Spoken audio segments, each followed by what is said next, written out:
Kata Konfusius, apa yang tidak kau inginkan terjadi pada dirimu, jangan engkau lakukan pada yang lain.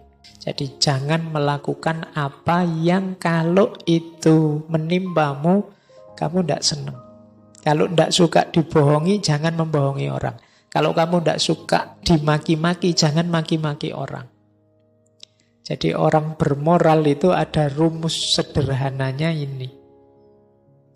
Jadi kalau ada yang tanya, Pak, caranya jadi orang baik gimana sih Pak? Jangan lakukan apa yang engkau tidak inginkan terjadi pada dirimu, kau lakukan pada orang lain.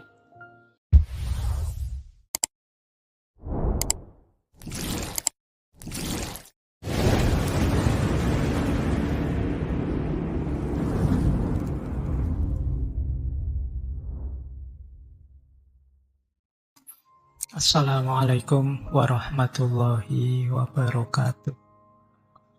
Bismillah. Mari kita lanjut lagi belajar kita, ngaji kita. Jadi intinya ngaji filsafat itu ya ngaji, kita belajar ya. Segala yang di luar itu bonus. Jadi bonus itu ada, alhamdulillah, tidak ada ya, tidak masalah. Bahkan termasuk pemahaman kita, kepandaian kita, itu ya anugerah sebenarnya bonus. Karena yang bisa kita lakukan hanya belajarnya. Maka ayo kita mulai ya, nawaitunya belajar. Baik, kita mulai nggih. Pada tema kita malam hari ini persahabatan. Jadi malam hari ini kita mengikuti anjurannya hadis utlubul ilma walau bisin. Jadi carilah ilmu meskipun sampai ke negeri Cina, sampai ke Tiongkok. Nah, kita belajar beneran sekarang tentang filsafat Tiongkok. Meskipun hadis ini secara sanad banyak yang meragukan, dianggap dhaif, tapi secara makna ya menurut saya masuk saja, karena mencari ilmu itu kewajiban kita dari manapun tentang apapun. Ini kan yang jadi moto kita di ngaji filsafat ini. Baik, saya mulai, bismillah, langsung ke materi-materi pokoknya. Saya awali dari sini. Ini menurut saya menarik. Ini kemudian dipakai juga oleh dalam tradisi barat, humanisme. Ini namanya golden rule. Kata Konfusius, apa yang tidak kau inginkan terjadi pada dirimu, jangan engkau lakukan pada yang lain. Ini teman-teman mesti apalah ya yang sering ngaji filsafat. Golden rule ini ada di hampir semua teori tentang moral. Jadi jangan melakukan apa yang kalau itu menimpamu, kamu tidak senang. Kalau tidak suka dibohongi, jangan membohongi orang. Kalau kamu tidak suka dimaki-maki, jangan maki-maki orang. Jadi orang bermoral itu ada rumus sederhananya ini. Jadi kalau ada yang tanya, Pak, caranya jadi orang baik gimana sih Pak? Jangan lakukan apa yang engkau tidak inginkan terjadi pada dirimu, kau lakukan pada orang lain. Oke ya, cuma ini rumus untuk orang normal ya. Ya, karena kadang-kadang ya ada kan sing ngeyel mikir itu, Pak, kalau orang jahat, Pak, kalau orang psikopat, Pak, kalau orang punya suka menyakiti dirinya, Pak, dan lain sebagainya. Ya itu pengecualian. Jadi kadang-kadang ada teori baik-baik, kamu malah menampakkan pengecualiannya. Ya dalam kebaikan apapun, teori apapun, ya selalu ada pengecualian, itu pasti. Cuma kan normal dan umumnya seperti ini. Bukan berarti terus kalau ada pengecualian teori ini salah. Teori ini tetap benar, hanya saja ada situasi-situasi khusus. Situasi khusus tidak bisa dengan teori ini. Jadi maka kalian tidak usah bingung kalau punya prinsip. Menurut saya prinsip saya benar loh Pak, tapi kok ada fenomena yang tidak cocok. Ya mungkin fenomena itu fenomena pengecualian. Jadi bukan kok prinsipmu yang salah. Jadi pinter-pinter kamu sadar tentang fenomena pengecualian ini yang tidak bisa disamakan semua. Kayak Pak, saya itu pinginnya tiap habis subuh itu belajar, Pak. Tapi saya sedang sakit sekarang. Saya tidak belajar. Berarti saya tidak konsisten. Pengkhianat saya itu, Pak, misalnya. Ya tidak gitu moconya.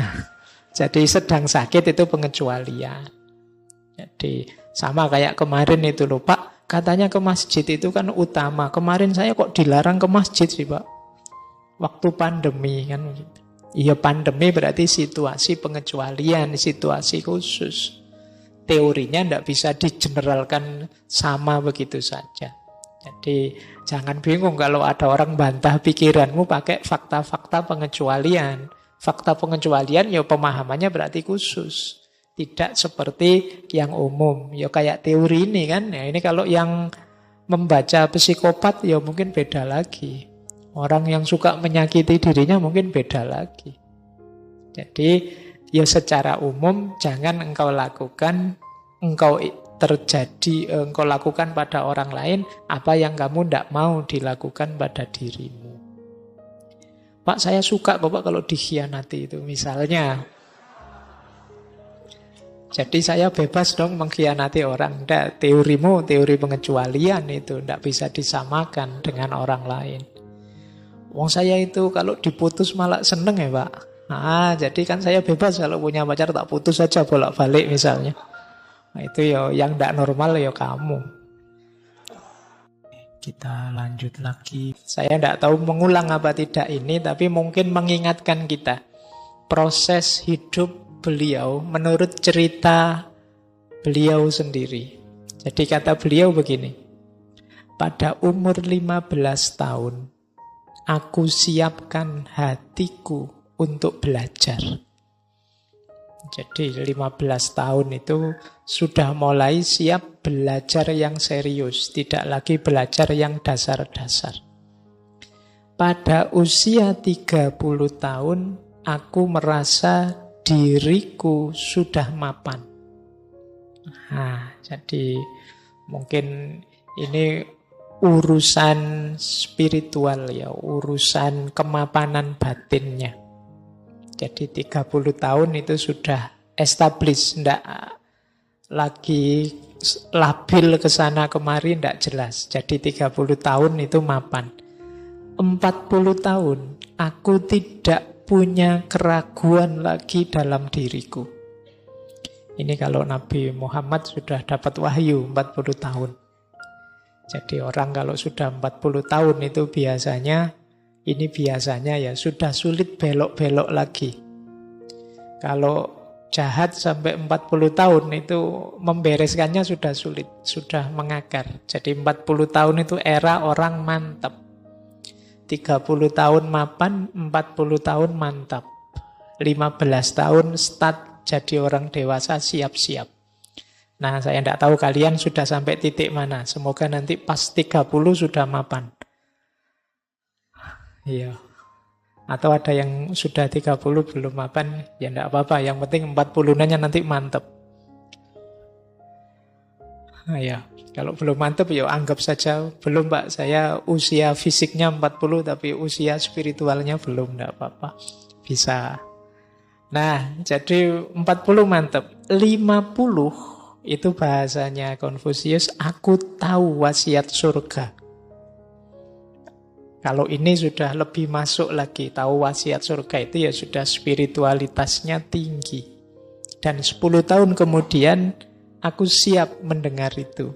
Ini kalau bahasa agama mungkin jiwa tawakalnya sudah memuncak. Hidupnya sudah lillahi ta'ala saja. Sampai umur 70 tahun, aku bisa mengikuti keinginan hatiku tanpa harus mendahului kebenaran. Jadi di usia 70 tahun itu sudah selaras antara dirinya dan kebenaran. Yang aku inginkan yaitu kebenaran. Kalau kita yang masih muda ini kan sering tabrakan antara keinginan kita dengan kebenaran. Saya ingin ini Pak, ternyata yang kita inginkan itu bukan sesuatu yang benar, yang baik. Akhirnya kan kita harus berjuang menggeser keinginan kita selaras dengan kebenaran. Nah kata Konfusius, aku umur 70 tahun itu sudah nyambung antara keinginan hatiku dengan kebenaran. Baik, ini saya angkat mungkin nanti untuk bahan refleksi ya buat teman-teman. Kira-kira aku umur berapa dan sudah sampai di titik mana? Karena kita itu sering terlena oleh waktu. Tidak sadar Pak, tiba-tiba saya sudah usia sekian. Tidak sadar Pak, sudah semester 7 saya, semester 8. Padahal rasanya kok belum apa-apa. Tidak sadar saya ternyata sudah tua saya itu. Begitu lihat temennya nikah, wah enggak sadar ternyata saya waktunya nikah. Kemana saja aku selama ini, kan gitu. Lu buat apa waktuku selama ini kok tiba-tiba? Kan kita sering jatuh pada tiba-tiba. Kalau bahasanya para filosof eksistensialis itu namanya faktisitas. Kita sering tersadar, terlempar pada fakta. Tiba-tiba saja kok begini, tiba-tiba saja kok begitu. Nah, untuk menghindari kekagetan-kekagetan yang tiba-tiba, kalau dalam filsafat kan mari hidup yang refleksif. Sering-sering muhasabah. Ini gaya muhasabahnya Konfusius. Jadi umur sekian aku begini, umur sekian aku begitu. Ada tahapan-tahapannya. Baik, ya paling tidak dari sini kelihatan profilnya seorang Konfusius. Baik, kita mulai. Nah, disinilah nanti kita belajar tentang persahabatan. Malam hari ini kita akan banyak mengambil dari kitab, salah satu kitab sebenarnya dalam Konghucu, yang itu isinya wasiat-wasiat, nasihat-nasihat, hasil obrolan antara Konfusius dan murid-muridnya, dan lain sebagainya. Yang kalau dalam bahasa Inggris sering diterjemah jadi analek. Kalau dalam bahasa aslinya kitab Lunyu.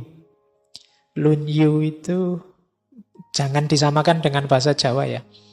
Kalau bahasa Jawa Lunyu itu licin. Tapi Lunyu itu artinya sabda yang suci atau sabda yang agung. Ini salah satu kitab pokok dalam agama Konghucu selain 9 kitab yang lain ya. Kalau yang Lunyu ini bagian dari 4 kitab utama yang isinya tadi wasiat-wasiat, kemudian nasihat-nasihat, cerita-cerita obrolan antara Konfusius dengan murid-muridnya. Malam hari ini kita akan mengambil sebagian besar dari situ untuk belajar tentang persahabatan. Kitab ini terdiri dari 20 bab terbagi dalam 2 jilid. Baik, nah termasuk tema ini, tema persahabatan ini.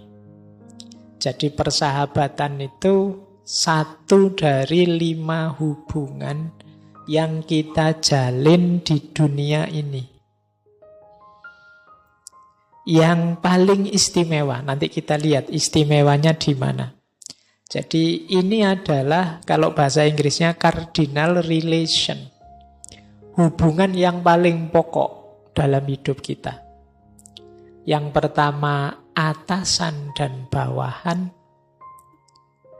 Atasan dan bawahan jabatan ya, bukan pakaian. Ya nanti kamu bayangannya atasan dan bawahan itu baju dan celana. Maksudnya kita kan selalu ada posisi bawah dan posisi atas dalam kerja, karir, dan lain sebagainya. Pimpinan dan anak buah. Nah, itu atasan dan bawahan. Yang kedua, orang tua dan anaknya. Yang ketiga, suami dan istrinya.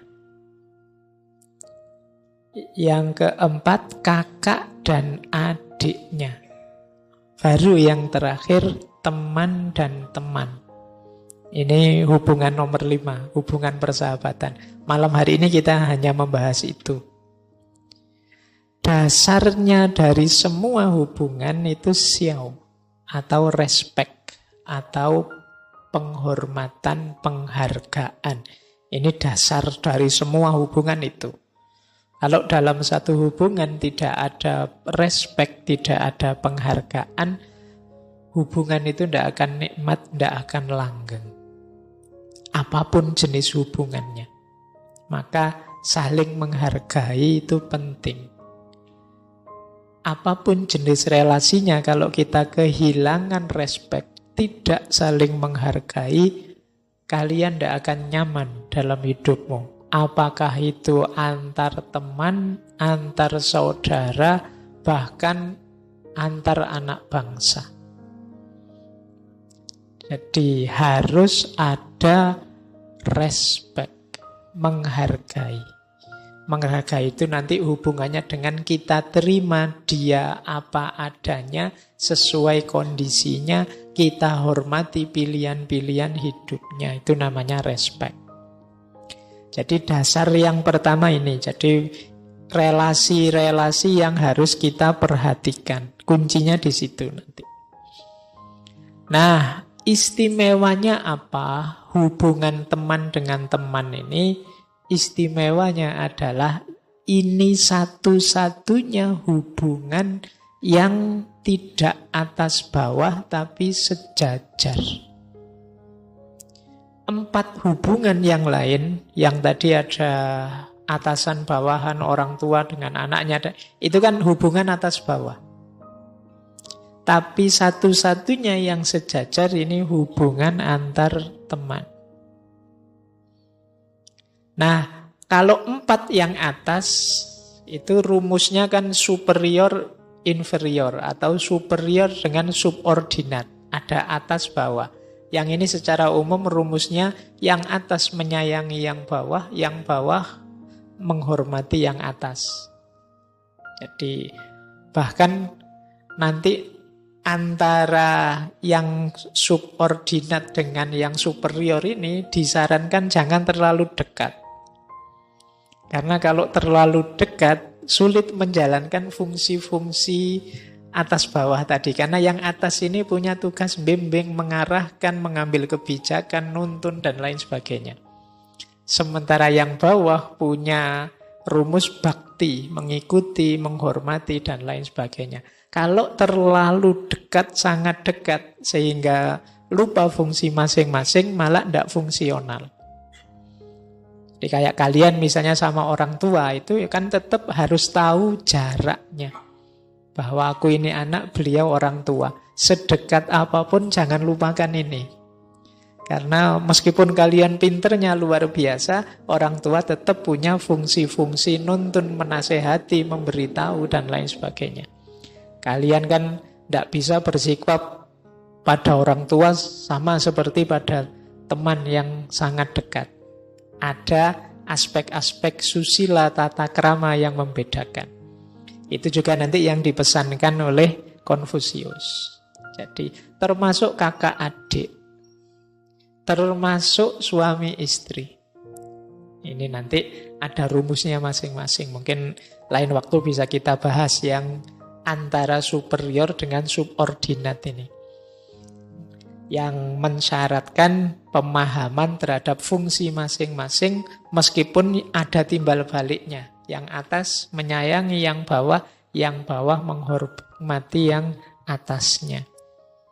Dengan dasar bakti. Jadi kebijaksanaan atau kebajikan dalam relasi ini namanya bakti. Nah, ini mungkin kalau ada waktu ya kita membahas tentang relasi atau tentang keluarga. Nah, malam hari ini kita membahas relasi persahabatan.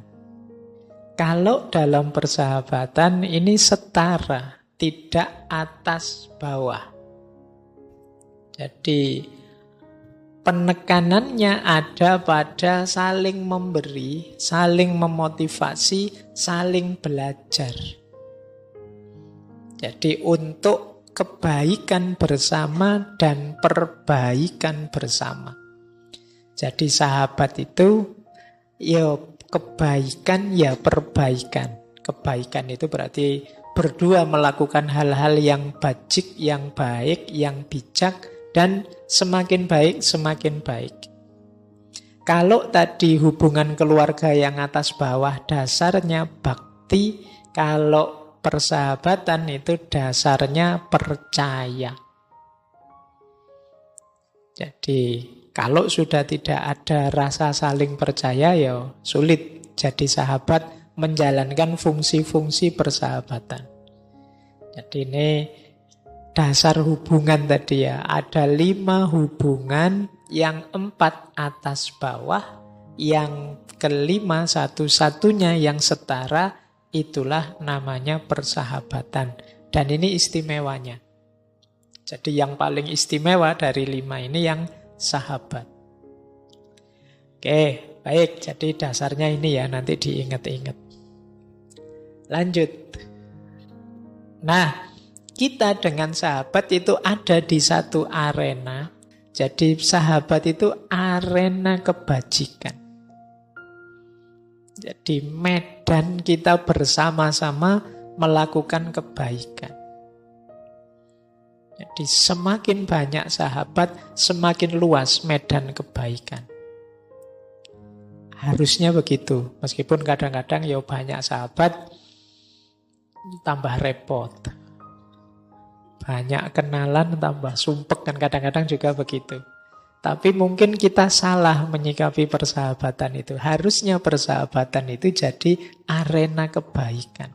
Nanti ada penjelasan dari Konfusius bagaimana agar persahabatan itu memang benar jadi arena kebaikan. Jadi nambah sahabat ya nambah kebaikan. Nah, dalam tradisi Konfusianisme dikenal yang namanya kebajikan itu 5. Jadi tadi arena kebajikan berarti persahabatan itu bergerak di 5 bidang ini. Yang pertama ren atau cinta kasih atau kemanusiaan. Jadi dalam persahabatan ya kita mewujudkan ren.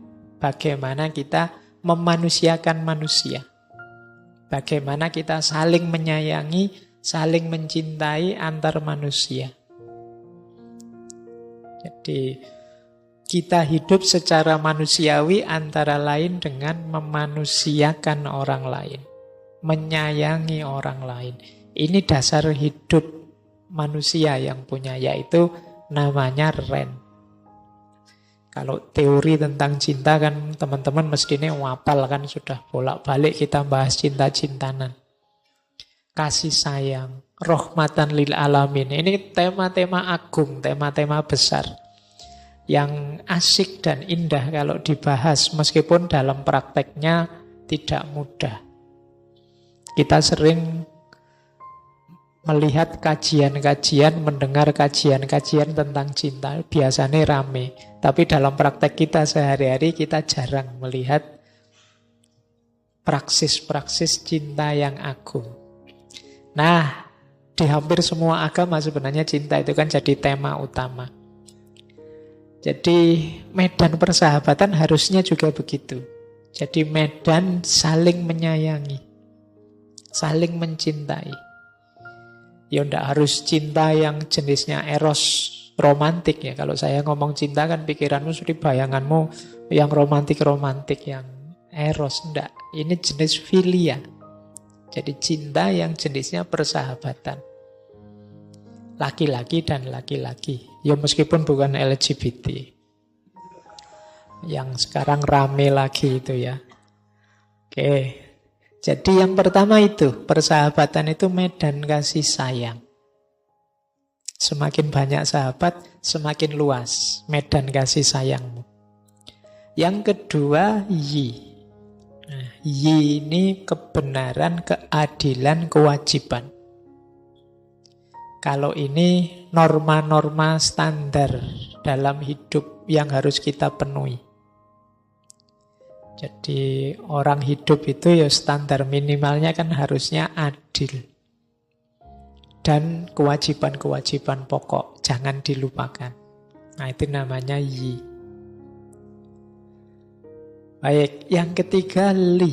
Li itu kesusilaan, norma, moral. Jadi kesepakatan-kesepakatan sosial, unggah-ungguh, etika, etiket itu li. Jadi persahabatan, medan kesusilaan. Yang keempat si. Si itu kebijaksanaan, kearifan. Maka sering saya bilang benar itu tidak selalu bijaksana, tidak selalu arif. Karena dua hal yang berbeda antara yi dan zi. Banyak orang pinter, banyak orang wawasannya luas, ilmunya tinggi, tapi tidak arif, tidak bijaksana.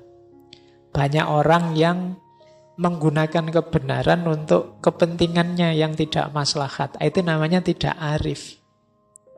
Saya tahu ini benar, mumpung ini benar, kesempatan untuk melecehkan dia. Ini kan tidak arif. Saya tahu ini baik, mumpung ini baik, saya gunakan ini untuk mencari keuntungan. Ini namanya tidak arif. Jadi kebenaran yang digunakan semestinya, sesuai ruang dan waktunya, sesuai porsinya, itulah kebijaksanaan. Jadi, dan filsafat itu cinta kebijaksanaan. Berarti filsafat itu tidak berhenti sekedar kebenaran.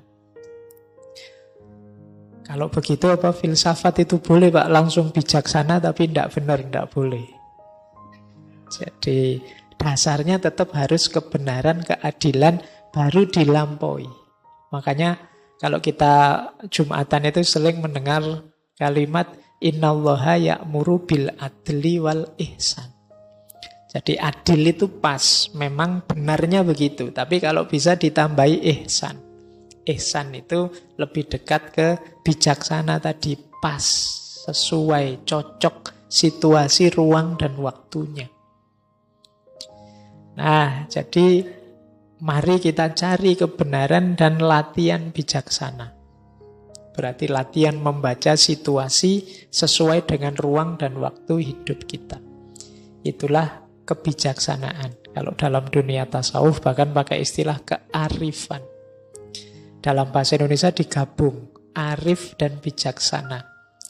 Arif itu hubungannya dengan pengetahuan, kalau bijaksana hubungannya dengan tindakan. Nah, jadilah orang yang pinter dan bijaksana. Dan itu mungkin maksudnya begitu. Sehingga kita punya istilah arif dan bijaksana. Cuma sekarang rasanya kalimat arif dan bijaksana itu kayak di dunia dongeng ya rasanya. Sulit nyari orang yang arif dan bijaksana itu. Tapi yuk ayo latihan. Kita kalau ndak begini ya gimana kita bisa hidup nyaman, menjalankan amanat Tuhan. Jadi ini arena persahabatan juga ada di sana. Arena kebenaran sekaligus arena kebijaksanaan. Mari hidup yang bijaksana dengan paradigma yang pas. Tidak lagi kebenaran yang kita manipulasi untuk kepentingan, kebenaran yang kita gunakan untuk menjatuhkan orang lain, menyusahkan orang lain, dan lain sebagainya. Baik, ya hari ini kan banyak. Bahkan di antara definisinya hoax itu kan kebenaran yang kita frame kemudian kita pakai untuk menjatuhkan orang. Itu kayak podcast-podcast yang panjang terus kita potong satu kalimat kemudian kita pakai untuk kepentingan kita. Nah, ini mungkin benar orangnya memang ngomong begitu, tapi tidak bijaksana karena kita lepaskan dari konteks utuhnya. Baik, itu yang keempat. Yang kelima tentu saja sin. Sin itu dapat dipercaya. Orang yang punya integritas dalam dirinya. Jadi amanah. Kalau janji ditepati, kalau ngomong dipenuhi, itu orang yang dapat dipercaya. Jadi ini 5 kebajikan utama dalam tradisi Konfusianisme. Silahkan nanti teman-teman dicek ya. Saya punya kualitas sebesar apa dalam 5 hal itu. Saya yakin teman-teman yang hadir, yang mendengarkan, 5 ini pasti punya. Yang membedakan besar kecilnya. Tidak ada orang yang sama sekali tidak punya kemanusiaan. Pasti ada. Mungkin sangat kecil, sangat sedikit, ada yang besar. Tidak ada orang yang sama sekali tidak punya kebenaran. Pasti punya. Pasti tahu. Sedikit banyaknya tergantung. Tidak ada orang yang sama sekali tidak ngerti norma, tidak ngerti nilai, tidak ngerti baik buruk di hadapan sesama. Pasti ngerti. Hanya ada yang cuek, ada yang mau menjalankan. Kebijaksanaan juga begitu. Orang bisa berpikir itu kadang-kadang ya sudah bisa menerapkan kebijaksanaan selevel dia. Tapi ada yang terlatih, ada yang tidak terlatih, ada yang kalah oleh kepentingannya dan lain sebagainya. Termasuk integritas diri tadi. Jadi teman-teman jangan tanya, Pak saya sudah bisa apa belum? Sudah bisa. Tinggal mau menjalankan apa tidak. Mau serius apa tidak. Kadang-kadang dalam hidup ini itu cuma problem mau serius atau tidak serius. Ngaji malam hari ini, itu nanti dapat apa, manfaatnya apa, mungkin sebagian besar tergantung serius apa tidak serius. Antara yang serius dan tidak serius mungkin capeknya sama. Bensinnya ya sama kalau sama-sama kesini naik motor. Jatah minumnya ya sama, sak gelas kecil. Kemudian apa-apa nih sama. Tapi hasil yang didapat bisa beda-beda. Kemungkinan dari niat dan kesungguhannya yang beda-beda. Apa yang kalian cari, itulah yang kalian dapat. Pak saya yo malam Kemis daripada di kos bosen, nyari rame-rame lah, seneng-seneng di masjid. Ya itu yang kalian dapat. Itu kan kalau bahasa hadisnya ilama nawa ilaihi ilama hajaro ilaihi. Sesuai dengan niatmu ingin dapat apa. Jadi kalau kalian hari ini cuma ingin nonton saya, dapatlah tontonan yang namanya saya. Jadi itu yang membedakan, kesungguhan. Jadi 5 kebajikan ini saya yakin kalian punya dan ngerti. Apalagi yang sudah mahasiswa. Tinggal kesungguhanmu untuk jadi orang yang utama atau tidak.